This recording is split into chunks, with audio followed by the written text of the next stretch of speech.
I'll try to explain.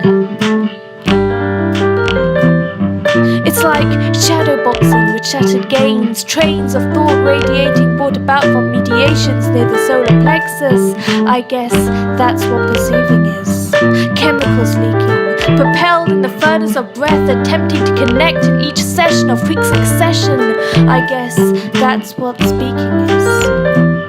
It's hard to know whether we're on different sides to the same screens, both NPCs except in our own heads, our own dreams. If only you could tell me whether you feel the same degree of tedium, each utterance with deference to conversations evading connection, scripts partaking in games to elicit scant information, diverting to the roads most taken, well-worn steps that have crept up on us. We're finding new worlds on pages, maneuvering around new stages in our level of development's denouement.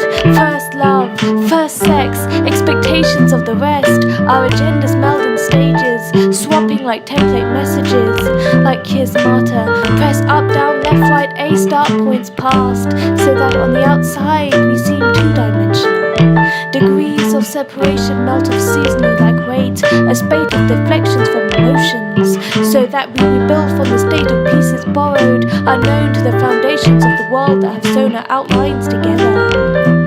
Instead, we shun them and tear them asunder. Pixels to plunder like the images on screen, becoming reflections in our eyes, open to surmise before we even have time to empathize, because although the physical space can narrow, emotionally the distance can widen. Series of tamed highs and lows added in post-production, bodies edited and prepped in the act of mass consumption, projections of others without dimensions of selves. I leaned across the screen to whisper, if you are coded, then am I as well. They used to question where the mirror ends and I begin, but now that's relegated to scenes on screens. Resolution turned up for healing, revolutions miss missions run risk of repealing. I warned her, for the wars here are so close yet so far away, like a sway of information through the screen made forth by breathing, a character in the game like me.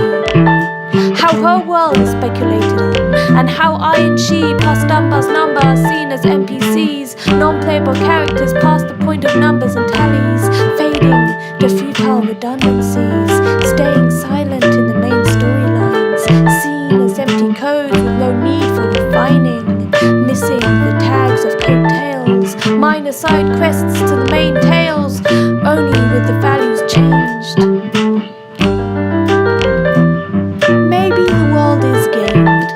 And those famous top players were marked by codes outside their control, or maybe the controllers of fate brought them on stage, roles of fighter, warrior, thief, or mage for bigger things.